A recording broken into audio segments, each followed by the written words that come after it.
رسول الله وعلى آله وأصحابه وأتباعه ومن والاه. Brothers, Allah Tabaraka wa Ta'ala made, there are things in Islam that Allah Tabaraka wa Ta'ala made obligatory upon us, which we call it al-wajibat. And there are things in Islam that Allah Tabaraka wa Ta'ala prevented from us, tells us that we have to stay away from these things, and these are al-muharramat. And after that there are things which are called al-masnunat, things that the Prophet ﷺ did, or things that are recommended, al-mandubat.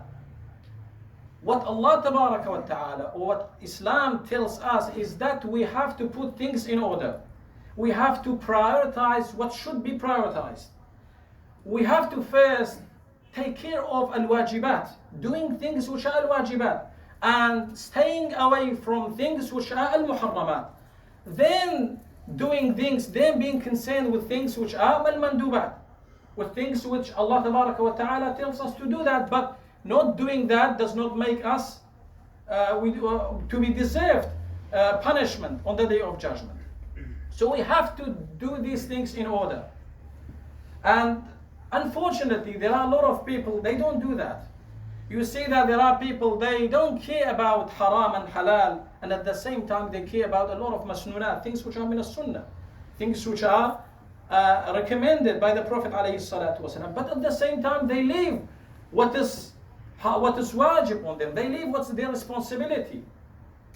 And this goes, the reason for that is that doing al-wajibat and leaving the things which are haram is harder than doing the things which are recommended by the Prophet ﷺ.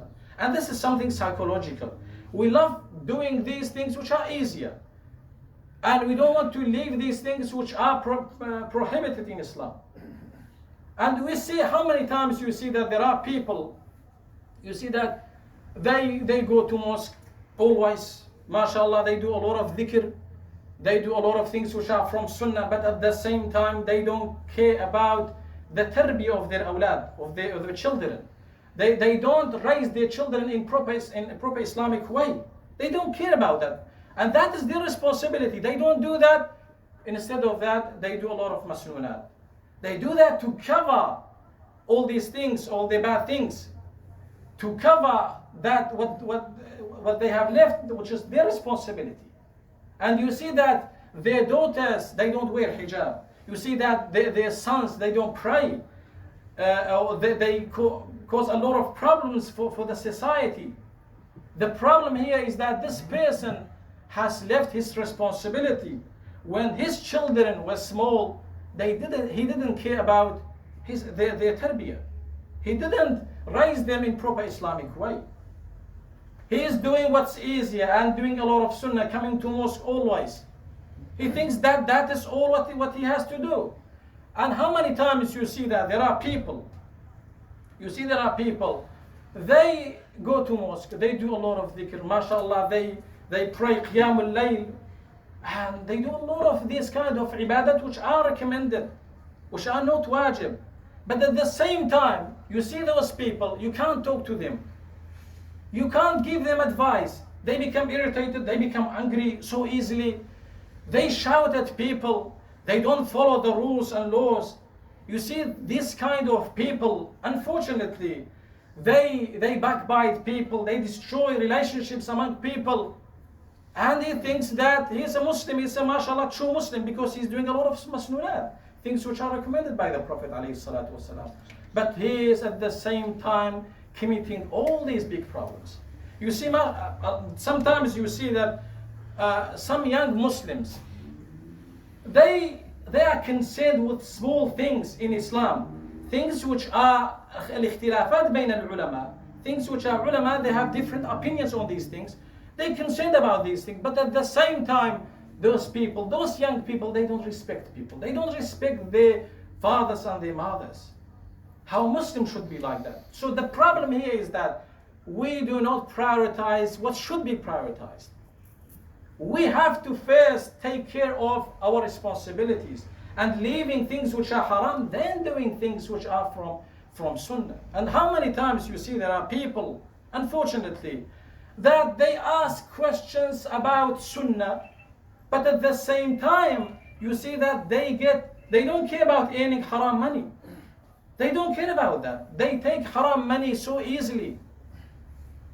And at the same time, they take their concern with Sunnah, with things which are not priority in Islam. A man came to Sufyan al-Thawri. He asked him, Ya Imam, how much reward do I get if I pray in the first line? In the mosque, in the first line, if I pray, how much rewards do I get?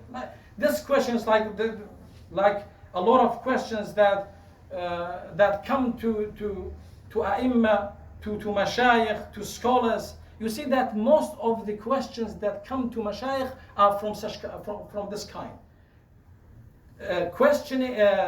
Asking questions about Sunnah, about trivial things, about things which are secondary in Islam, but not asking about things which are priority in Islam.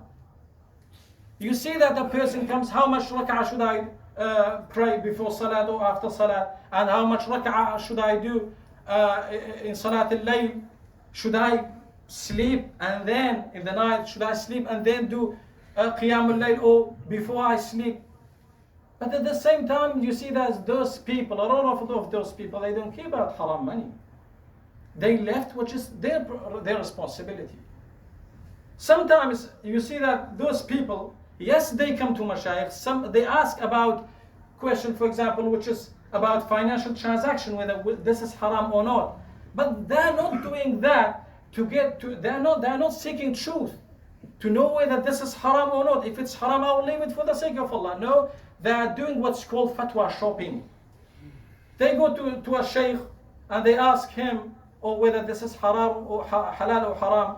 If the fatwa goes against their desires, they go to another sheikh until they get a fatwa that supports what's their desire. That tells that this financial transaction is haram or it's halal. So they follow this. Let's go back to Sufyan al-Thawri.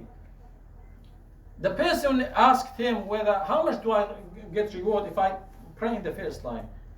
He said, look, instead of asking such questions, look whether the piece of bread that you eat and you feed your children, whether it's from halal or not, whether its source is haram or not, and then pray at the last line, at the end, doesn't matter. That's most important to take care of, whether your food is haram or halal. Because brothers, wallahi, if we pray the whole night, if we do not care what is haram and halal, Allah will not accept our ibadah. And as Wahb ibn Ward, he said that if you pray in the mosque, like you see one of the pillars stays in the mosque. So if you stay in the mosque and if you stand in front of Allah Azza wa Jal the whole day, if you do not go out of the mosque, you just pray for the sake of Allah Azza wa Jal. You say that. You think that you are doing for the sake of Allah Azza wa Jal. But if what comes to your stomach, if you do not care whether it's haram and halal, you don't get benefit from doing all this salat, from doing all these dhikr. And even Allah Tabaraka wa Ta'ala does not accept our dua if we do not care about what's haram and halal. Because in the hadith, the Prophet ﷺ said that when he said to Sa'ad, he said, Ya Sa'ad, أطب مطعمك تكن مستجاب الدعوة. كل من المال الحلال. فأنت إذا فعلت ذلك الله تبارك وتعالى يستجيب دعائك. He said, he said to Mu'adh, although this is not authentic hadith, but there's another hadith which its meaning is true, the same meaning. The Prophet ﷺ said to Sa'ad ibn Abi Waqqas, eat from halal, and Allah Tabaraka wa Ta'ala will respond your call. And there's another hadith in Sahih Muslim that a man sits down and he raises his hand in front of Allah Azza wa Jal, يطيل السفر أشعث أغبر فيقول يا ربي يا ربي. He prays. He asks Allah Tabaraka wa Ta'ala, but at the same time, مطعمه حرام, مشربه حرام, ملبسه حرام, وغذي بالحرام فأنى يستجاب له. His food is from haram. His clothes are from haram. his drinkings are from haram, and he is nurtured by haram, how Allah Tabaraka wa Ta'ala responds such a person? The dua of such a person.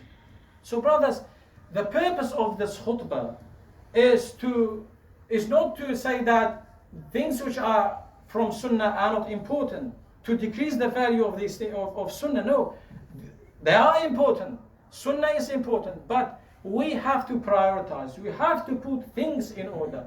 What comes first is al-wajibat, doing al-wajibat, then leaving things that Allah Tabaraka wa Ta'ala tells us that these are haram. We have to stay from these things, then doing things which are Sunnah. That is how we should put our things and put things in order. We ask Allah Tabaraka wa Ta'ala to make us learn our religion. We ask Allah Tabaraka wa Ta'ala to help us to put our things in order.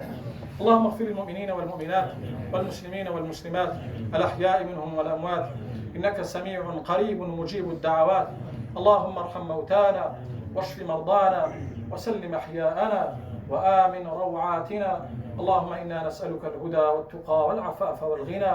اللهم إنا نسألك الهدى والتقى والعفاف والغنى. اللهم أصلح أحوال المسلمين. يا رب خفف أحوال المسلمين. يا رب خفف أحوال المسلمين في سوريا. يا رب خفف أحوال المسلمين في هؤلاء الذين يعيشون بين الطين والوحل في المخيمات. يا رب خفف أحوالهم. يا رب خفف أحوالهم. يا رب خفف أحوالهم. ربنا تقبل منا إنك أنت السميع العليم وتب علينا إنك أنت التواب الرحيم.